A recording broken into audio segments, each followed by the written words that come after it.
ಓಂ ಶ್ರೀ ಗುರು ಬಸವಲಿಂಗಾಯ ನಮಃ. ಎಲ್ಲರಿಗೂ ಶರಣಾರ್ಥಿ. ನಾನು ಬನಶಂಕರಿ ಮಹಾಂತಯ್ಯ ಸ್ವಾಮಿ, ಸೋಲಾಪುರ ಜಿಲ್ಲೆಯ ಅಕ್ಕಲಕೋಟ್ ತಾಲೂಕಿನ ವಾಗ್ದರಿ ಪ್ರಾಥಮಿಕ ಕನ್ನಡ ಶಾಲೆಯ 7ನೇ ವರ್ಗದ ವಿದ್ಯಾರ್ಥಿನಿ. ಬಸವಾಭಿಮಾನಿಗಳಿಗೆಲ್ಲ ಬಸವ ಜಯಂತಿಯ ಶುಭಾಶಯಗಳು.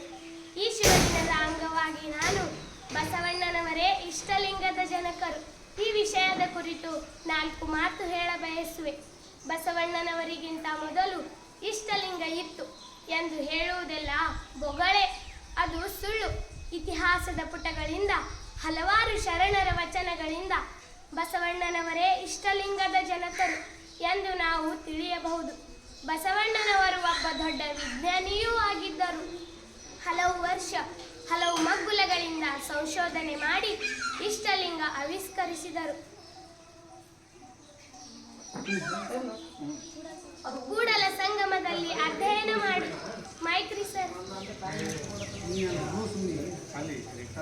ಕೂಡಲ ಸಂಗಮದಲ್ಲಿ ಅಧ್ಯಯನ ಮಾಡುತ್ತಿದ್ದ 20ರ ಹರೆಯದ ಬಸವಣ್ಣನವರು ಅಂದು ಕೂಡಲ ಸಂಗಮದಲ್ಲಿದ್ದ ಎಲ್ಲ ಧರ್ಮ ಗ್ರಂಥ ವೇದಗಳು ಓದಿದರು, ದೇಶ ಸುತ್ತಿದರು, ಕೋಶ ಓದಿದರು, ದಿವ್ಯಜ್ಞಾನ ಪ್ರಾಪ್ತಿ ಮಾಡಿಕೊಂಡರು. ಜಗದಗಲ ಮುಗಿಲಗಲ ನಿಮ್ಮಗಲವಾಗಿರುವ ದೇವರ ಕುರುಹು ಅಂತರಂಗದ ಅರಿವಿನ ಕುರುಹಾದ ಇಷ್ಟಲಿಂಗವನ್ನು ಶೋಧ ಮಾಡಿ ಉಳ್ಳವರ ಹತ್ತಿರವೇ ಇದ್ದ ದೇವರನ್ನು ಸಾಮಾನ್ಯರ ಮನೆ ಬಾಗಿಲಿಗಷ್ಟೇ ಅಲ್ಲ, ಅಂಗೈಯಲ್ಲಿಯೇ ದೇವರನ್ನು ತಂದಿರಿಸಿದರು ಬಸವಣ್ಣನವರು. ದೇವರು ಎಲ್ಲೆಡೆಯಲ್ಲಿದ್ದಾನೆ. ಕೇವಲ ಗುಡಿ ಗುಂಡಾರಗಳಲ್ಲಷ್ಟೇ ಆತ ಸೀಮಿತವಾಗಿಲ್ಲ. ಎತ್ತೆತ್ತ ನೋಡಿದತ್ತ ನೀನೇ ದೇವ, ಸಕಲ ವಿಸ್ತಾರದ ರೂಹು ನೀನೇ ದೇವ ಎಂದು ದೇವರ ವಿಶ್ವ ವಿರಾಟ ದರ್ಶನ ಮಾಡಿಸಿದರು. ನಿರಾಕಾರ ದೇವನ ಸಾಕಾರ ರೂಪವೇ ಇಷ್ಟಲಿಂಗ. ಅದನ್ನು ಗುರುಗಳ ಮೂಲಕ ಯಾರಾದರೂ ಕೊರಳಲ್ಲಿ ಕಟ್ಟಿಕೊಂಡು ದಿನನಿತ್ಯ ಪೂಜಿಸಬಹುದು, ಪೂಜೆ ಮಾಡಿಕೊಳ್ಳಬಹುದು. ಹೇಗೆ ತಾನು ಮಾಡುವ ಊಟ ತನ್ನ ಹೊಟ್ಟೆಗೆ ಇರ್ತವೋ ಹಾಗೆ ಪ್ರತಿಯೊಬ್ಬರು ಮಾಡುವ ಪೂಜೆಯ ಫಲ ಅವರಿಗೆ ದೊರಕುತ್ತದೆ. ಇಷ್ಟಲಿಂಗ ಕಟ್ಟಿಕೊಂಡವರು ಬೇರೆ ಅನ್ಯ ದೇವರಿಗೆ ಹೋಗಿ ಅಡ್ಡ ಉದ್ದ ಬೀಳಬೇಕಾಗಿಲ್ಲ.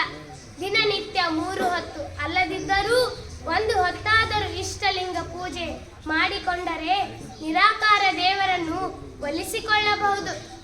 ಬೇಡಿದವರಿಗೆ ಬೇಡಿದ್ದನ್ನು ನೀಡುವ ಇಷ್ಟಲಿಂಗ ಪೂಜೆ ಮಾಡಬೇಕು.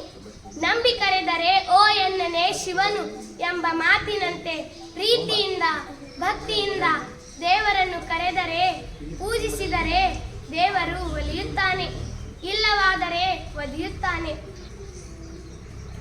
ಭಕ್ತಿ ಇಲ್ಲದೆ ಯಾವ ಪೂಜೆ ಮಾಡಿದರೂ ಅದು ವ್ಯರ್ಥವಾಗುತ್ತದೆ, ನೀರಿನಲ್ಲಿ ಹೋಮ ಮಾಡಿದಂತಾಗುತ್ತದೆ. ಗುಡಿ ಗುಂಡಾರಗಳಿಗೆ ಹೋಗಿ ಸಮಯ ಮತ್ತು ನಮ್ಮ ಹಣ ವ್ಯರ್ಥ ಮಾಡಿಕೊಳ್ಳದೆ ಭಕ್ತಿಯಿಂದ ನಾವು ಇದ್ದುದರಲ್ಲಿಯೇ ಇಷ್ಟಲಿಂಗ ಪೂಜಿಸಿದರೆ ಏನು ಬೇಕಾದದ್ದು ಪಡೆದುಕೊಳ್ಳಬಹುದು. ಇಂತಹ ಸರಳ ವಿಧಾನ ನೀಡಿದ ಬಸವಣ್ಣನವರಿಗೆ ಕೋಟಿ ಕೋಟಿ ವಂದನೆ.